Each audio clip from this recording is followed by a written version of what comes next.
Yangi O'zbekiston har bir fuqarosi uchun g'amxo'rlik qiladigan ijtimoiy davlat va adolatli jamiyatdir. Fuqarolarning munosib turmush sifati va darajasiga erishish, muhtojlarga yordam berish davlat siyosatining ustuvor vazifalaridan biri. Bu g'amxo'rliklardan Quva tumani Baynalminal mahalla fuqarolar yig'ini hududida istiqomat qiluvchi Xolisxon Ergasheva ham bahramand bo'ldi. Uning 18 yillik orzusi amalga oshdi. Endi yangi zamonaviy shinam uyda yayrab o'tiraman deydi Xolisxon Ergasheva.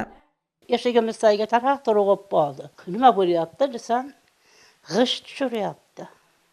Semun tushirishyapti. 5-6 ta odam topib kelib qo'yibdi, ikkitasi devor buzyapti, ikkitasi nimani o'g'daryapti. 1,5 kunda mana shu uyda devorni ko'tarib ketdi. Allohga behisob shukrlar bo'lsin.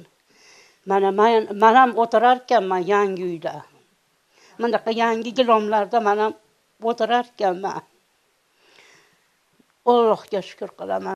Baynalminal mahalla fuqarolar yig'ini tomonidan Oliy Majlis huzuridagi jamoat fondining 60 million so'm miqdoridagi grant mablag'i yutib olindi. Ushbu mablag' evaziga Xolisxon opa uchun barcha qulayliklarga ega zamonaviy uy qurilib foydalanishga topshirildi. Mahalla faollari bu ezgu ishda bosh-qosh bo'ldilar.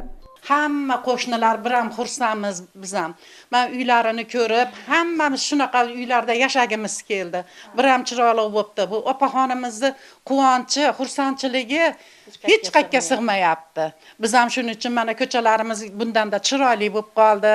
Mahallamiz hammamiz ahilmiz. Bir-birimizga hurmat qilamiz. Ezgu ishlarda hammasi mahallani ahilligida, birdamligida.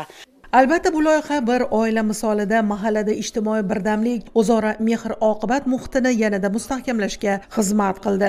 Endilikda Xolisxon Ergasheva sharoitlarga ega shinam uyda istiqomat qiladi.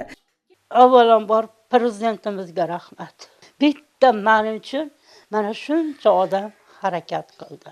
Turib aytamanki, qani bitta yumalab yosh bo'lib qolsammi, o'qishlarga kirsam deyman.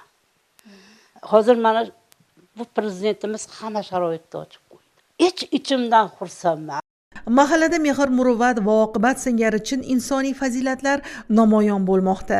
Xalqning roziligiga erishilyapti.